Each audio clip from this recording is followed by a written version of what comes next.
சிறகடிக்க ஆசை சீரியல் இன்னைக்கான எபிசோடில் வித்யா சொல்கிறாங்க மீனா மேலே எந்த தப்புமே கிடையாது, அந்த ரோஹிணி கூட பழகும் எல்லாமே அவங்க மயங்கி வச்சிருவா, அதனால நான் கூட உண்மையை சொல்லாமல் தான் இருந்தேன் அப்படிங்கிற மாதிரி சொல்கிறாங்க. எந்த ஃப்ரெண்டும் தன் ஃப்ரெண்டு உள்ள உண்மையை எதுவுமே சொல்ல மாட்டாங்க, அப்படி தான் நானும் இருந்தேன் அப்படின்னு சொல்லி மீனா மேலே கோவப்படாதீங்க அப்படிங்கிற மாதிரி சொல்கிறாங்க. ரவி ஸ்ருதி கூட அந்த வீட்டுக்கு வந்துடுறாங்க, எல்லாருமே பேசிக்கிட்டு இருக்காங்க. அதுக்கப்புறம் வீட்டுக்கும் போகிறாங்க.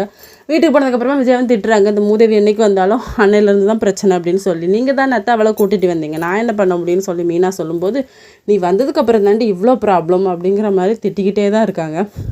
அப்புறம் சுருதி சொல்கிறாங்க, நீங்கள் என்ன பண்ண போகிறீங்க அப்படின்னு சொல்லி, மனோஜுக்கு வந்து நான் இன்னொரு கல்யாணம் பண்ணி வைக்க போகிறேன், ஒரு கல்யாணம் ஆகாத பொண்ணாக பார்த்து அப்படின்னு சொல்லிட்டு. அதுக்கு நம்ம ரோஹிணி எவ்வளவோ பெட்ரு, உங்கள் பையன் வந்து ஆல்ரெடி கல்யாணம் ஆகி டிவர்ஸ் ஆனால் அவருக்கு வந்து கல்யாணம் ஆனதாக தான் வரும், 2வது கல்யாணம் தான் வரும் அப்படின்னு சொல்லிட்டு, என் பையனுக்கு நான் அப்படி பொண்ணை பார்த்து கல்யாணம் பண்ணி வைக்கவே மாட்டேன், அந்த பொண்ணு கல்யாணம் ஆகாத பொண்ணாக இருந்தால் தான் நான் பண்ணி வைப்பேன் அப்படிங்கிற மாதிரி சொல்கிறாங்க. அதுக்கப்புறம் சிந்தாமணி வந்து ரோஹிணிக்கு தங்க இடம் கொடுக்குறாங்க.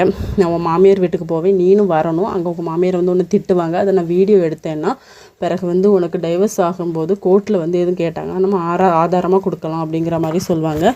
இதோட இன்னைக்கான எபிசோட் முடியுது.